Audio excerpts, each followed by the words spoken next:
Shalom keluarga damai yang terkasih di dalam Tuhan.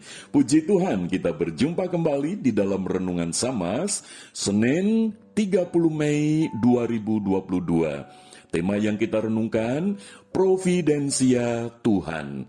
Firman Tuhan terambil di dalam Kisah Para Rasul, pasal 16 ayat 35 sampai 40. Namun saya akan mendasarkan di dalam dua ayat saja, yaitu ayat 39 dan 40. Demikian.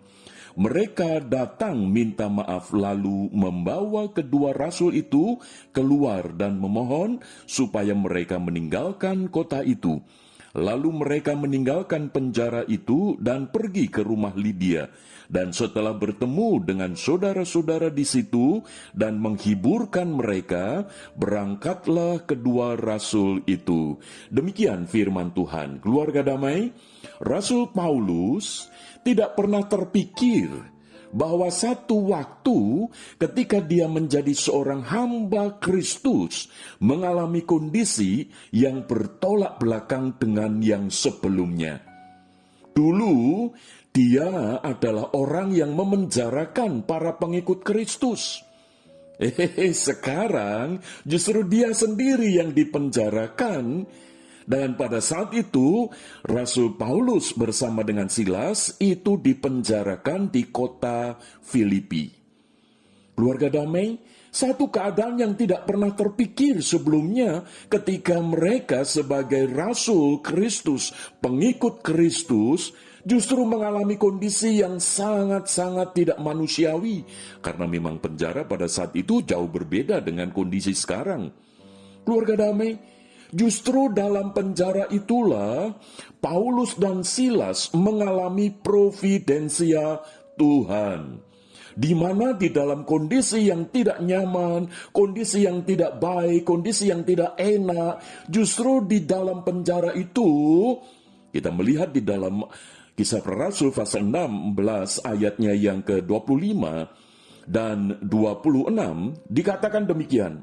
Tetapi kira-kira tengah malam, Paulus dan Silas berdoa dan menyanyikan puji-pujian kepada Allah, dan orang-orang hukuman lain mendengarkan mereka. Keluarga damai, inilah providensia Tuhan atas Paulus dan Silas. Sekalipun di tengah kondisi yang tidak baik, keadaan yang tidak enak, justru di situ mereka berdoa dan memuji Tuhan. Mereka tidak berkeluh kesah, mereka tidak kecewa, tetapi mereka menyanyikan puji-pujian kepada Allah. Dan providensia yang lain yang Tuhan nyatakan adalah di dalam ayat yang ke-26. Akan tetapi terjadilah gempa bumi yang hebat, sehingga sendi-sendi penjara itu goyah, dan seketika itu juga terbukalah semua pintu, dan terlepaslah belenggu mereka semua. Keluarga damai, providensia Tuhan itu dinyatakan. Apa itu providensia Tuhan? Ini dari kata providensia itu berasal dari bahasa Latin yang berarti pengarahan Tuhan. Sebagai wujud bahwa Tuhan itu memelihara. Untuk apa Tuhan memelihara seseorang itu? Untuk menggenapkan rancangan Tuhan atas orang itu yang berdampak bagi banyak orang. Maka itu ketika Rasul Paulus di dalam penjara, dia tidak kecewa karena dia tahu ini waktu Tuhan. Providensia Tuhan dinyatakan. Sehingga sekalipun dalam keadaan berat, Paulus bersama Silas berdoa, memuji-muji Tuhan. Keluarga damai, ini yang dialami oleh Rasul Paulus. Bahkan ketika dia mengalami kondisi seperti itu, secara peradilan, rupa-rupanya para pengadilan ini, saudara, itu baru sadar bahwa Paulus itu warga negaranya adalah warga negara Rom. Sehingga itu membuat mereka itu mau tidak mau melepaskan dari penjara atas Paulus. Dan tentu bersama dengan Silas. Keluarga damai, ini juga tidak pernah terpikir oleh Paulus bahwa dia juga akan mengalami providensia Tuhan di mana dilepaskan.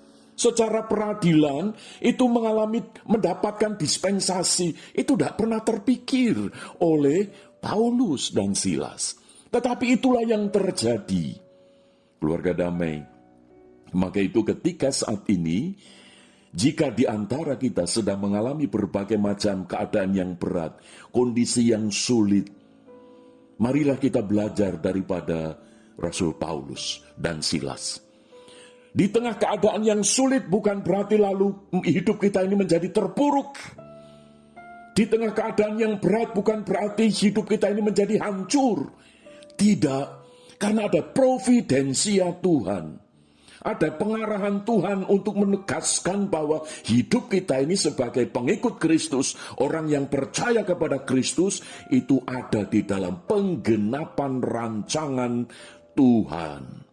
Dan hidup kita akan berdampak bagi banyak orang, di mana orang-orang itu bisa menyaksikan tentang kuasa Tuhan, kasih Tuhan di dalam hidup kita, yang melampaui segala keadaan. Maka itu mari keluarga damai, sebagaimana Rasul Paulus dan Silas, ketika di tengah keadaan itu, mereka tidak sibuk mencari pertolongan orang lain, mengandalkan kekuatan orang-orang tertentu untuk membebaskan mereka. Tidak, mereka mengandalkan Tuhan. Mereka menaruh harapan hanya kepada Tuhan, sebab mereka tahu providensia Tuhan itu nyata. Maka itu sebagaimana di dalam kitab Yeremia, pasalnya yang ke-17, ayatnya yang ke-7, di sana dikatakan, diberkatilah orang yang mengandalkan Tuhan, yang menaruh harapannya pada Tuhan. Keluarga damai, mari di tengah segala keadaan apapun yang kita sedang alami saat ini, kita mengandalkan Tuhan, kita menaruh harapan kepada Tuhan, sehingga kita mengalami providensia Tuhan. Mari kita berdoa. Bapa Surgawi, kami mengucap syukur kalau pada kesempatan ini firman-Mu kembali mengingatkan melalui Rasul Paulus, di mana Rasul Paulus mengalami providensia Tuhan. Di tengah keadaan yang sulit, Tuhan menopang. Dan ada satu kuasa yang nyata yang Tuhan anugerahkan. Kami pun rindu demikian ya Bapa. Ketika kami mengalami kondisi beban berat, keadaan yang sulit, biarlah kami terus mengandalkan Tuhan. Karena disitulah providensia Tuhan akan dinyatakan. Terima kasih Bapa untuk firman-Mu. Di dalam nama Tuhan Yesus kami berdoa. Amin. Keluarga damai, kiranya Tuhan Yesus memeliharakan hidup kita. Providensia Tuhan tergenapi dalam hidup kita. Pribadi lepas pribadi. Amin.